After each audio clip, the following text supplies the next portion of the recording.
You're probably familiar with some of today's superfoods such as broccoli, berries and fish oil, but what would modern palates like from the 17th century equivalents such as viper flesh taste like? Here's Jane O'Brien.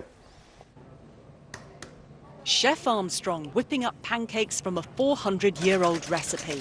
The ingredients are pretty simple. Butter, cream, more butter and a pinch of flour. Certainly not for the health conscious. There's an awful lot of fat and enough to kill a cow. The recipe comes from a book started by a woman called Rebecca Winch in 1666.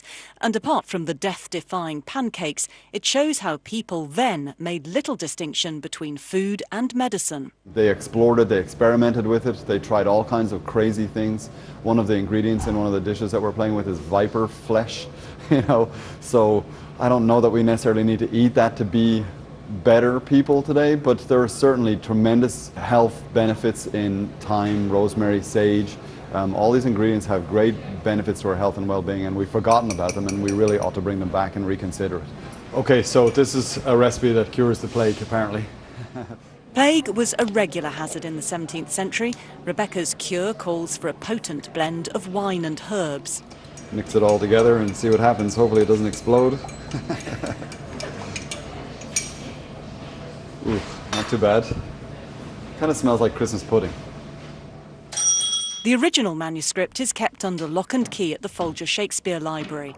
That's why an international effort is underway to digitise and transcribe not only Rebecca's book, but thousands of other historic recipes in the library's vast collection. Once people have these texts, we hope that medical historians will come and look at some of these recipes and tell us whether there's any medical validity to them. Are they things that are still used homeopathically?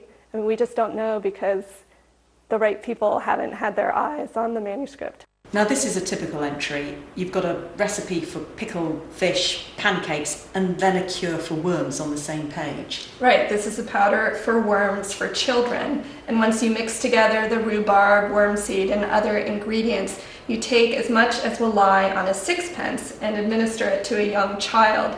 It says this has been used with great success. And then to cheer them up, you can cook up the pancakes afterwards.